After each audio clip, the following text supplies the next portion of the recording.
sayanira kaeksi Nimas Musti kaning jantung kenyokang saking doko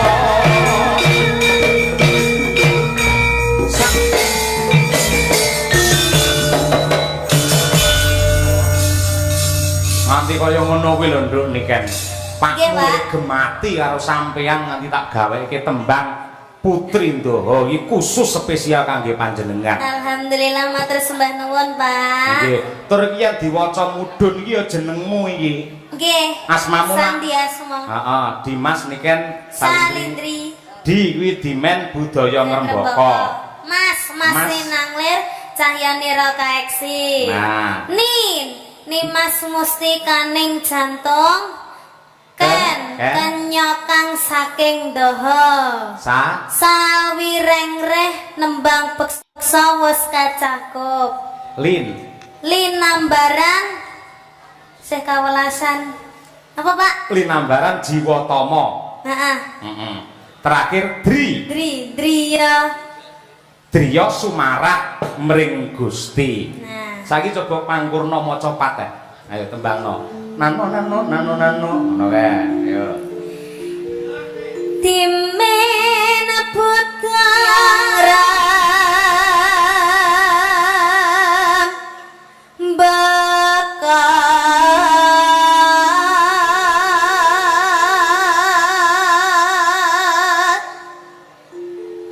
masinang kling cahya nirakat eksi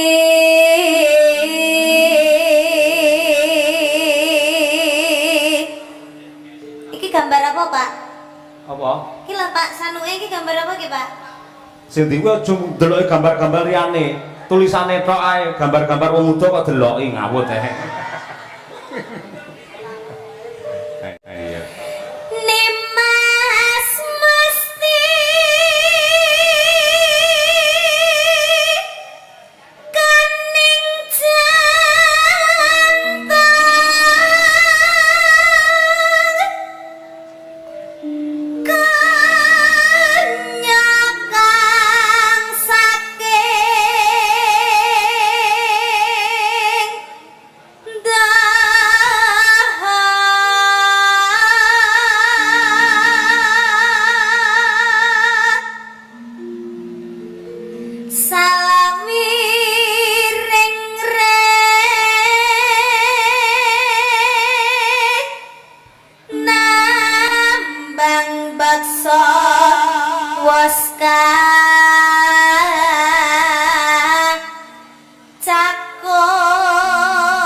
intine keri dhewe iki pandongaku kuwi Driya Sumarah mring Gusti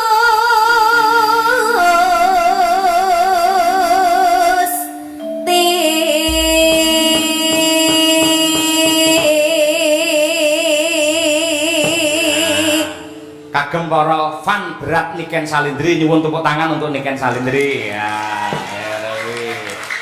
kaya ngono kuwi lho Nduk bapakmu ile sayang karo sampean nganti kaya ngono kuwi niku lirike sing damel lirike cakepan saire nggih sing gawe bapak lah lagune sing gawene mbahmu Mbah Supron Suwanda kolaborasi lagune sing napa Pak sing mau dangdute mau wow Mbah Supron lho kaya ngono kuwi nggih terus sing nembang Ibu nggih minangka salam pambuka men ora ilangenge pelok 6 klangenane Bapak Haji Hanafi mau lak diaturake karo ibumu Nyidam Sari to nggih siji sik saurunge berkomunikasi saurunge guyon aturna Nyidam Sari oh ngaten nggih Pak terima kasih Nduk Niken Salindri nggih Matur apa karo pepundhenmu Bapak Haji Hanafi lan uga PT Puja Perkasa. Ayo. Nggih, ngaturaken sugeng midhangetaken sugeng amirsani lan matur sembah nuwun sanget kagem Bapak Haji Hanafi beserta PT Puja Perkasa ulang tahun yang ke-16 tahun. Semoga PT Puja Perkasa semakin jaya, semakin lestari, semakin sukses, semakin mendunia. Dan kagem Bapak Haji Hanafi mugi-mugi sehat selamat wilujeng. Amin ya rabbal alamin. Awet leh momong anak putune. Amin ya rabbal alamin. Kula sampun panggih kalian inggih. Oh, karo Ibu Aja. Mamunah kuwi mau. Nggih, wah tiange blater sekali, Pak. Halus ya piyayine. Nggih, halus saestu blater. Kula mau napa mudhun mobil wah sampun disambut dengan ramah. Oh, dicium cipik-cipik iki sepuntene ya nduk nggone kaya ngene iki batinku ki wong nggone wis apik aku ki ngono. Lah iya. Heeh, orang yang punya derajatnya tinggi itu pasti akan merendah, Pak. Ya, kaya pasemone pari ki lho, Nduk. Pari ki lek saya isi mesti saya ndingkluk. Inggih. Tur ya panjenengan iki rusa ing panembah digen-mugen anggene ngibadah marang Gusti Allah. Inggih, itu yang patut dicontoh, Pak. Lah ya, watone piyayi kuwi anggere selalu memperbaiki ibadahnya kepada Tuhan, maka oleh Tuhan hidupnya akan diperbaiki juga. Seperti dalang. Kok iso? Ya paribasane iki wayang sing apik-apik ke mesti nek cedhek dalange ya to, Pak? Bener. Wayang sing elek-elek buta ke lek adoh karo dalange. 100 pinter sampean ngono kuwi. Yen menungso gelem nyedak karo pengirane insyaallah ditresnani dikasih karo Hyang Agung. Kosok bali yen wayang ki adoh saka dalange, menungso ora gelem nyedak karo pengirane, kuwi engko ya ora pati entuk perhatian kaya ngono kuwi. Ya mergo saka gedhe katresnane Gusti Allah marang keluarga besar Bapak Haji Hanafi nganti panjenengane dimulyake derajate dijunjung sak dhuwur-dhuwure Haji Hanafi untuk pribadinya sendiri tidak, namun untuk ibadah dan juga sedekah untuk juga kebahagiaan seluruh warga masyarakat. Buktine wayangan sing digelar pada malam hari ini dono rasa untuk sedaya para warga. Tepuk tangan untuk Bapak Hanafi. Nah kuwi nduk, ngono kuwi kena nggih contoh, kena nggih patulaga, ngalap berkah, nyonto nulak men iso ketularan ketrima kaya Bapak Haji. Nggih leres. Wong Bapak Hanafi niki tiange niku bloko, Pak. Maksudnya brak-bruk ngoten lho, Pak. Oh iya. Nek mapa malih kalih cah cilik-cilik niku wonge niku seneng weweh, Pak. Seneng weweh. Nggih, seneng weweh. Dadi kula niku nek jejer kalih Bapak Hanafi niku kula sungkan nek badhe nyuwun saweran, nyuwun sangu, nyuwun apa niku kula sungkan saestu nek saged ampun nyuwun tenggene Bapak Hanafi. Terus mungkin lek diparingi dhewe, Pak. wah iya. Nggih, dadi aja nyuwun, Pak, terus kesane kaya pengemis. Wah iya. Yang ini sing perwira pancen ya kaya ngono kuwi.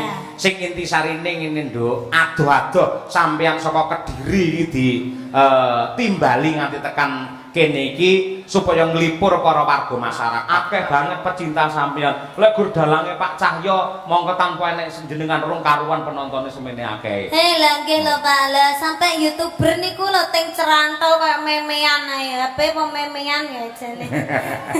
Ayo, nanti semono. Oh ya, dekat situ ya. Nggih. Nggih. Lah yo ki konsepe piye lho Pak iso HP semono akeh iki? Kuwi enek sing live, enek sing upload apa piye to Pak? Ya, itu live-nya di konten apa channelnya banyak sekali. Oh, biar ndak habis 1 tahun. Oh, kontennya. Menabung stok konten. Wah, elok nggih. Nggih, elok. Daleme pundi, Pak? Sragen. Nganti tekan Demak nggawa kaya ngono kuwi le brengkut ngoten jenengan apa iso bati ngentuke? Hah? Jenengan wau nitih napa, Pak? Nitih napa jenengan wau? Mobil, oleh nitih mobil ndak apa-apa, Pak. Oh iya. Kan bisa bawa. Ya semoga-moga tidak hanya mencari untung dari kontennya, namun ini wujud tresno dan juga cintanya terhadap budaya. Inggih, leres. Ya nduk coba kaya apa si jingkas aturana tetembangan. Nggih. Niki tembangnya sing halus napa sing kasar? Engko sing kasar sing rada mburi. Ayo, nggih. Sing kasar buri, Nggih. Bu. Iki pilihan, Nduk. Yen podang kuning engko Mbak Yumu Umi Hafifah. Nggih. Terus engko yen kutub manggung engko sampeyan spesial karo Bu Kesi nggon goro-goro. Sampeyan tak nganti goro-goro to? Nggih. Ah, sip lek ngono. Lah, yen prau layar engko kurake Sri Huning dhisik. Piye? Nggih. Aman kok? Anu, kula mboten apal, Pak. Sing aman-aman mawon. Sing apa? Upamane apa? Ninggal katresnan ki ana. Piye masuk Nggih, Samboyo sampean wong Kediri to? Nggih. Nah, iya kuwi coba kaya apa? Nggih. Alhamdulillah. Sik Nduk nyelani sedilo. Nggih, Pak. Iki ana Nawala. Assalamualaikum Mas Cahya Kuntadi, selamat pentas. Semoga lancar cuaca cerah. Wassalam. Titip adik ponakan saya Mas Taslim. Wah, sapa? Saking Bapak Suparno. Nggih, Bapak. Aman terkendali. Nggih. Mas Taslim teng mriki nggih dereng gondrong-gondrong, Pak. Lah iya. Upi Ibu Kastiah. Oh iya, sugeng laras Bu Kastiah. Menika dipun tembangaken kalian genduk Niken Salindri. Wah nggih. Nyimak Pak Dalang, salam kagem caksi lover sedaya kemawon ing Laladan Demak. Nggih. Iya akeh yo ana Mbak Kiki barang adoh saka Pati. Saking Pak Waris Sugiono. Wah iya. Ugi saking kula Larsa Madangkara. Panyaya kula hadir. Oh Larsa ora. Kon sekolah malah mulih. Angel tenan. Yo Nduk diaturake ninggal katresnan. Sing sepisanan ya kuwi dangdut kedua jaranan. Wah iya. Yuk Mas Noval kolaborasi. Dados. Yuk.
Niken Salindri para lenggah. Ayo. Iki celenge sopan iki sian. Aku lagi tumon Pak, Mak celeng kok sampean kei pecut iki piye maksude? Celenge lho sampean kei pecut iki piye maksude? Ora celenge ora dipecut, mecuti sing ngendang kuwi lho. Oh ngono. Ayo Mas. Kita wis apa sekarane rastel karo awakmu pecutan ora apa-apa. Gak kae wis Ayo,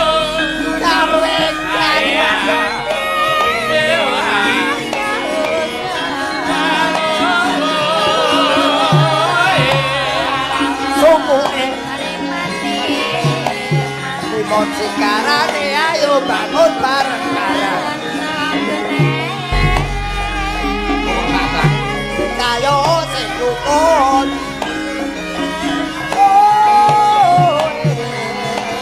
Ayo.